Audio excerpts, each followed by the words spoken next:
اور اس پوسٹ کے اوپر بہت سارے قانون اور آئین اور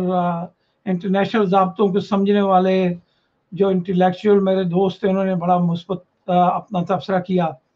مگر وہاں مجھے ایک تبصرہ ایک میرے ایسے ساتھی کا دوست کا ملا جنہوں نے کہا جی جھوٹ تو جو بائیڈن اور بورس جانسن بھی بولتے ہیں۔ تو پہلی گزارش یہ ہے ناظرین سے کہ ہم اپنی سیاسی نظام کو امریکہ انگلینڈ کے ساتھ نہ تو ریاست پاکستان کے نظام کو کمپیئر کر سکتے ہیں، آزاد کشمیر تو کسی آئینی اور قانونی تعریف میں اس لحاظ سے آتا ہی نہیں ہے۔ اچھا، یہ کہہ دینا کہ جی جو بائیڈن اور بورس جانسن بھی جھوٹ بولتے ہیں، ہمیں ان کے جھوٹ سے کوئی سروکار نہیں ہے۔ ہمارا اگر موضوع بحث آزاد کشمیر یا پاکستان ہے تو ہمارے جو ساتھی ہیں، دوست ہیں، انہیں اسی کے اوپر دلائل دینے چاہیے، اور ہم پاکستان کو نہ تو امریکہ کے ساتھ کمپیئر کر سکتے ہیں، نہ یورپ اور نہ برطانیہ کے ساتھ۔ کیوں کہ امریکہ، یورپ اور برطانیہ کسی اسلامی شرعی قوانین کے تابع نہیں چل رہا۔ ہمارا یہ دعویٰ ہے کہ مملکت خداداد پاکستان کلمے کے بنیاد پہ معرض وجود میں آئی ہے اور ہمارا ایک اسلامی ملک ہے، اور اس کا آئین یہ کہتا ہے کہ جی سپریم لا جو ہے وہ اسلام ہے، شریعت ہوگی، اسلامی شریعت سپریم لا ہوگا۔ تو اگر وہ سپریم لا ہے تو پھر اسی کے نیچے آنے والے سیاستدان،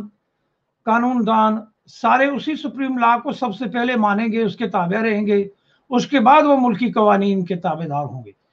تو اس لحاظ سے یہ گزارش ہے میری کہ آپ اور میں بھلا امریکہ کو، انگلینڈ کو، یورپ کو، اقوام متحدہ کو پورا دن گالیاں دیتے رہیں، ان کو بدنام کرتے رہیں، مگر ہم ان کا کچھ نہیں بگاڑ سکتے،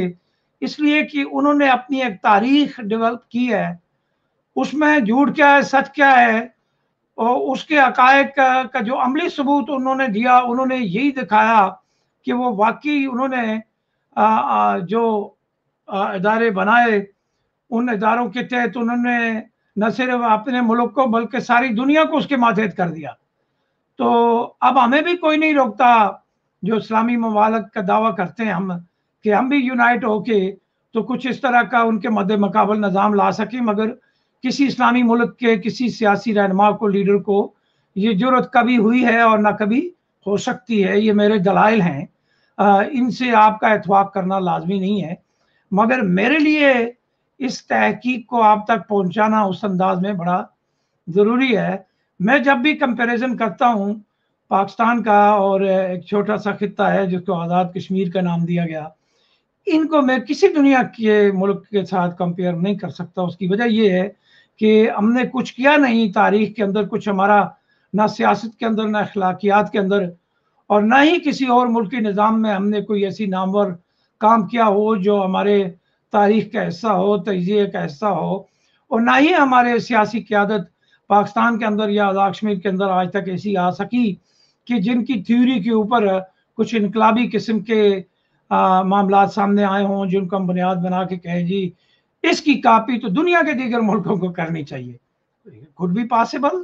یہ نہیں ہے۔ آپ کی ذہنی صلاحیتوں، آپ کی تخلیق کے اوپر کوئی قدر نہیں لگاتا، مگر اس کو پروو کرنے کے لیے آپ کو ایک میکنزم دینا پڑتا ہے، ایک تھیوری لانچ کرنی پڑتی ہے۔ دنیا کے جو پولیٹیکل سائنٹسٹ ہیں انہوں نے ان چیزوں کو اگر ڈیفائن کیا ہے تو کس انداز میں کیا ہے۔ اس لمبی بحث میں جائے بغیر میں آتا ہوں آزاد کشمیر کے الیکشن اور اس الیکشن مہم میں بولے جانے والا جھوٹ۔ سب سے پہلے میں آپ کو وزیر اعظم آزاد کشمیر راجہ فاروق حیدر خان صاحب کا ایک ویڈیو کلپ دکھاتا ہوں، آپ وہ سنیے گا، اس کے بعد میں اس کلپ کے اوپر بات کروں گا۔ پہلے یہ کلپ آپ دیکھیں۔ یہ الیکشن کوئی مشکل نہیں تھا، قسم اٹھا کر کہتا ہوں، قبلہ رو ہو کر آپ کو کہتا ہوں، آپ کی ضرورت ہی نہیں تھی۔ یہ بھی آپ کو بات بتا دوں، اگر میں سمجھوتا کر جاتا، لا الہ الا اللہ محمد رسول اللہ کلمہ پڑھ کر آپ کو کہتا ہوں، آپ کی ضرورت ہی نہیں تھی مجھے انہوں نے کہا یہ بات کرو تو ٹھیک ہے، نہیں کیا میں نے بات ہو۔ آپ کو کیا پتا کہ اس پچھلے میاں نواز شریف کے جانے کے بعد اس 3 سال میں کیسے ہی حکومت قائم رکھی ہے لیگ کی؟ آپ کو کیا پتا ہے؟ میں نے کبھی کسی سے بات نہیں کی، میرے منصب کا تقاضا نہیں تھا، یہ میرے خلاف حق میں اعتماد دستخط شدہ، میں نے کبھی تذکرہ نہیں کیا، میرے خلاف سازش ہے، مجھے پاکستان کا دشمن، میں نے آپ کے حق کی بات کی ہے، کشمیریوں کی بات کی، پاکستان کے مفاد کی بات کی ہے، میں سمجھوتا کر لیتا تو کوئی مشکل نہیں تھی۔ جی ناظرین، یہ آپ نے سنا وزیر اعظم آزاد کشمیر راجہ فاروق حیدر خان صاحب نے کلمہ پڑھ کے کہا کہ جی میں نے کسی چیز پہ سمجھوتا نہیں کیا اور میرے منصب کا تقاضا تھا اور میں نے آپ سے یہ بات شیئر نہیں کی، اور راجہ فاروق حیدر خان صاحب نے یہ بات اب اپنے ووٹروں کے ساتھ شیئر کرنا شروع کی ہے۔ جناب وزیر اعظم، آپ آزاد کشمیر میں پرانے مطلب آزاد کشمیر اسمبلی میں کئی دفعہ، میرا خیال آپ 6 دفعہ ممبر بن چکے ہیں، اور صاف سارے ممبر بننے کے بعد آپ نے ایک ایکٹ ہے آپ کے آزاد کشمیر کا، جس کو آپ آزاد جموں کشمیر ایکٹ 1974 کانسٹیٹیوشن کہتے ہیں، اور کبھی آپ اس کو آئین کہتے ہیں۔ چلیں، ایکٹ اور آئین کی تشریح میں جائے بغیر میں آپ کی توجہ ایک طرف مبذول کروانا چاہتا ہوں کہ آپ کے آئین کا جو آرٹیکل 3 ہے وہ کہتا ہے کہ ریاست کا جو سپریم لا ہے وہ اسلام ہے، یعنی اس سے ثابت یہ ہوا کہ اس اسمبلی کا ممبر بننے والے کے لیے سب سے پہلی شرط جو ہے وہ تعلیمات اسلامی کو فالو کرنا ہے، اور اس کے بعد باقی چیزیں آتی ہیں۔ پھر آپ نے جب یہ حلف اٹھا لیا تو ثابت یہ ہوا کہ آپ نے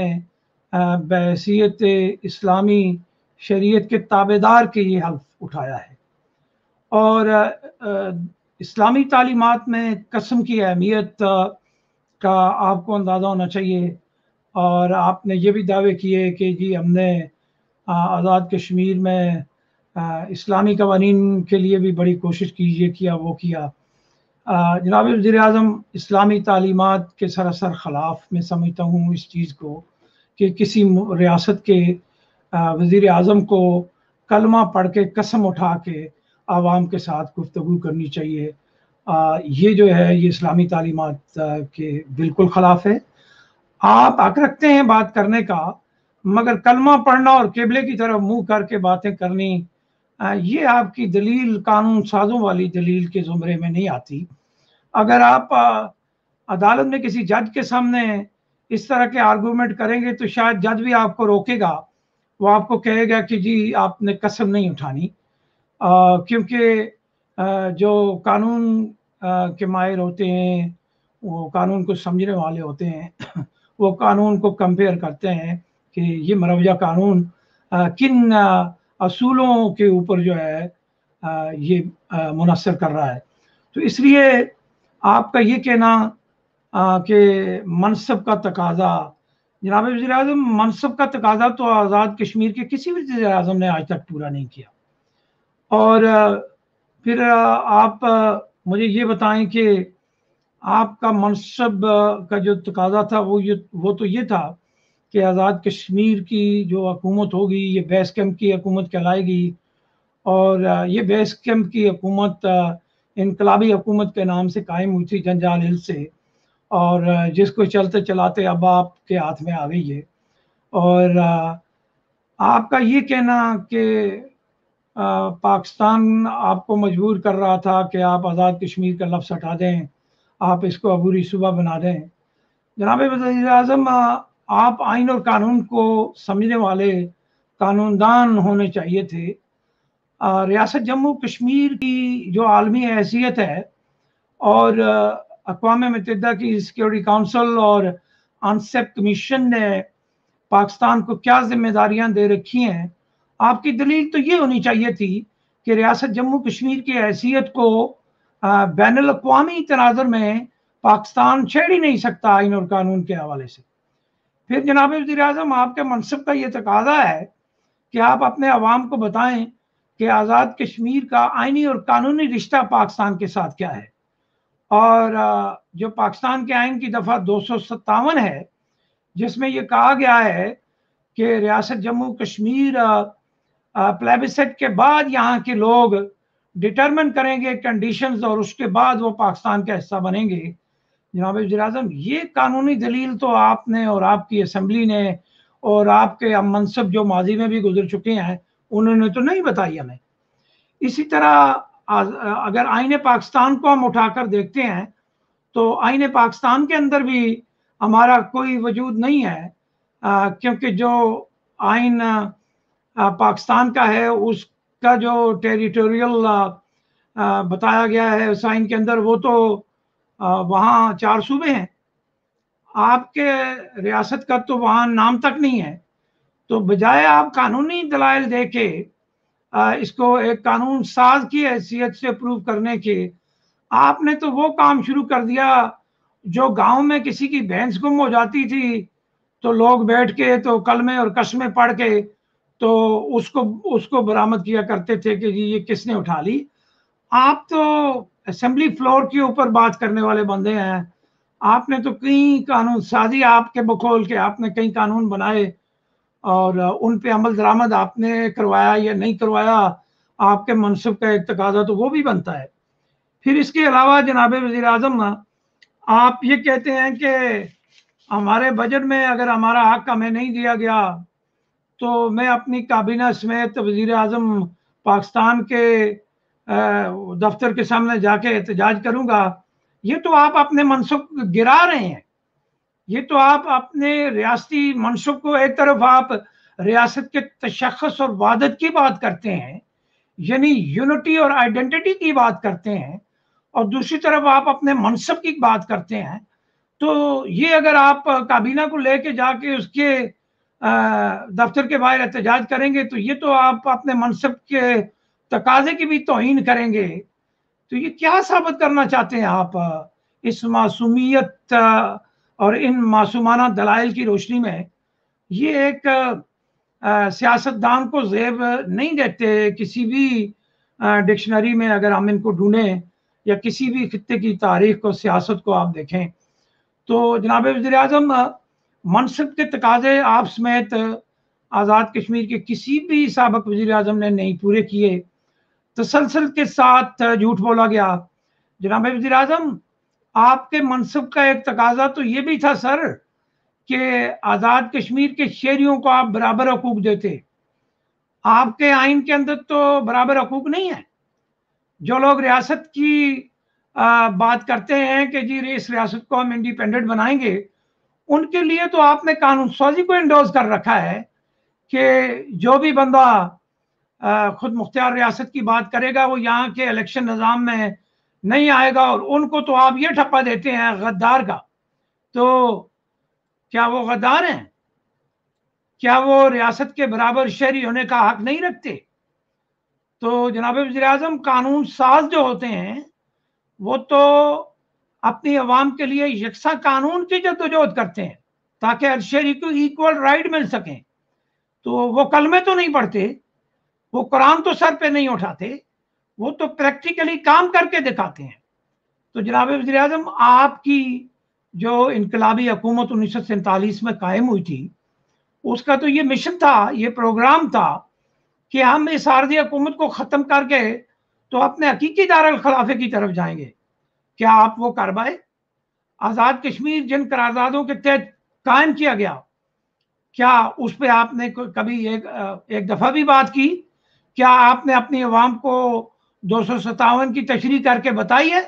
آپ تو اپنی باتوں میں کہتے ہیں جی پاکستان ہماری منزل ہے۔ تو جناب وزیر اعظم، آپ کی یہ دلیل ایک قانون ساز ہونے کے ناطے میری سمجھ سے بالا تر ہے۔ کس طرح آپ یہ کہتے ہیں کہ آپ کی منزل پاکستان ہے؟ آپ کے پاکستان کا آئین تو آپ کی ریاست جموں کشمیر کی حیثیت کو ابھی مانتا ہی نہیں ہے، وہ تو آپ کی حیثیت کو اس لحاظ سے مان رہا ہے کہ آپ جب رائے شماری ہو جائے گی تو اس کے بعد جناب وزیر اعظم ریاست جموں کشمیر آئینی اور قانونی رشتہ داری ہماری بن پائے گی ان کے ساتھ۔ تو یہ ان چیزوں میں میری یہ آپ سے گزارش ہوگی کہ ٹھیک ہے آپ پراپیگنڈا کریں رائے عامہ کو ہموار کرنے کے لیے، مگر جھوٹ کے ترازو میں اتنا ہی کچھ رکھیں جتنا اس کا بیلنس قائم رہے، وہ ترازو ٹوٹ نہ پائے۔ تو یہ ناظرین تھوڑا سا انٹروڈکشن میں نے آپ کی خدمت میں پیش کیا وزیر اعظم آزاد کشمیر کی انتخابی مہم میں کئی گئی باتیں، اور پھر انہی صاحب نے ایک اور خوبصورت بات کی، وہ بھی آپ سن لیں، اس پہ تھوڑی بات کر کے ہم آگے نکلیں گے۔ وہ تحریک آزادی کشمیر تھی اور 13ویں ترمیم سے دستبرداری، یہ دو بنیادی باتیں تھیں۔ یہ سودا میں نہیں کر سکتا تھا، نہ میرے ساتھیوں نے کیا، ہم اس پر ڈٹ گئے۔ ایک دو بار بڑا شدید مسئلہ پیدا ہو گیا، رات کو عمران خان صاحب نے فون کیا، میں نے کہا عمران خان صاحب میں تمہیں بھی ساتھ لے کے جاؤں گا۔ 29 کو ہمارا بجٹ سیشن ہے، اگر یہ باز نہ آئے ہم میں ساری اپنی کابینہ اور ٹکٹ ہولڈر جو ان کو لے کر اس پرائم منسٹر منہوس ہاؤس کے پاس جا کر مظاہرہ کروں گا، سڑک پر بیٹھ کے دیکھوں مجھے کون روکتا ہے۔ میں دنیا کو بتاؤں گا کہ یہ ہے عمران خان کا چہرہ، یہ ہے پاکستان کے لوگوں کو بتاؤں گا یہ اس کا چہرہ ہے، یہ کرنا چاہتا ہے وہ۔ جی فاروق اظہر صاحب، یہ آپ کی بے بسی اور آپ اپنے منصب کی انسلٹ کر رہے ہیں، اور جو 13ویں ترمیم کا ڈنڈورا آپ پیٹ رہے ہیں، اس ایک چیز کو درست کرنے کے لیے اسی آزاد کشمیر کے ایکٹ میں، جسے آپ آئین کہتے ہیں، اور مجھے سمجھ نہیں آتی کہ میں اس کو ایکٹ کہوں، آئین کہوں، یا کیا کہوں، یا معاہدہ نامہ کہوں، تو جناب وزیر اعظم ایک 13ویں ترمیم کو کرنے کے لیے آپ نے 30 اور چیزیں ان کے حوالے کر دیں۔ یہ ایک الگ قانونی بیس ہے، اس کے اوپر بھی ہماری ایک پورا پروگرام ہو سکتا ہے۔ تو اس لیے یہ آپ کی گفتگو مجھے لیڈر والی گفتگو بالکل نہیں لگی۔ مجھے آپ سے ذاتی طور پہ کوئی اختلاف نہیں ہے جناب وزیر اعظم، بالکل کوئی اختلاف نہیں ہے مجھے آپ سے بھی اور آزاد کشمیر کے کسی اور لیڈر سے بھی، مگر مجھے اگر اختلافات ہے آپ لوگوں سے، وہ صرف یہ ہے کہ آپ لوگوں نے 1947 سے آج تک جھوٹ بولا ہے، اور اس جھوٹ کو آپ تسلسل کے ساتھ بولے جا رہے ہیں، اور یہ معصوم عوام جو تالیاں بجاتی ہے، کاش ان کو اپنی قانونی، آئینی اور بین الاقوامی حیثیت کا پتہ ہو۔ جناب وزیر اعظم، ہم کشمیریوں کی تو اقوام متحدہ نے جو ڈیفینیشن کر رکھی ہے، آپ نے تو آج تک وہ بھی اپنے لوگوں کو نہیں بتائی، نہ 257 کے بارے میں بتایا، اور نہ آپ نے یہ بتایا کہ پاکستان کا جو آئین ہے وہ اس میں آزاد کشمیر کی حیثیت، اہمیت کیا ہے۔ تو ہم تو ڈیفائنڈ لوگ ہیں جناب وزیر اعظم، یہ میں آپ کی خدمت میں پیش کر رہا ہوں۔ یہ 1952 میں اقوام متحدہ کی سیکیورٹی کونسل میں ہمیں ڈیفائنڈ کیا گیا کہ ہم کشمیری ہیں کیا۔ We are a people of a legend and a historic people. United Nations has recognized our right and dignity, the security and the self-determination. کاش جناب وزیر اعظم آپ آسان ترجمہ کر کے آزاد کشمیر کے ان سادہ لو عوام کو یہ بتاتے کہ ہماری ڈیفینیشن کیا ہے، اور اسی تعریف کو آپ اپنے آرگومنٹ میں لا کے عمران خان کو بتاتے اور بین الاقوامی کمیونٹی کو بتاتے، تو میں خوش ہوتا کہ واقعی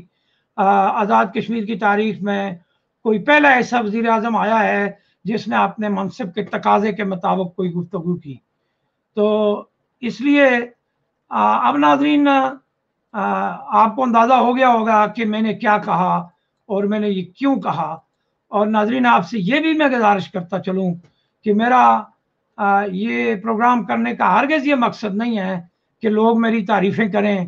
اور یا میں اپنا کوئی مشہوری یا ایڈورٹائز اپنی ذات کی کرنا چاہتا ہوں، ہرگز نہیں۔ میں آزاد کشمیر کے سیٹ اپ سے بہت دور بیٹھا ہوا ہوں، اور آن کیمرہ کہہ رہا ہوں کہ مجھے آزاد کشمیر کے کسی بھی سیٹ اپ میں کسی عہدے کی لالچ نہیں ہے، اور نہ ہی میں یہ چاہتا ہوں کہ میں کسی کو بے گناہ اور بلا وجہ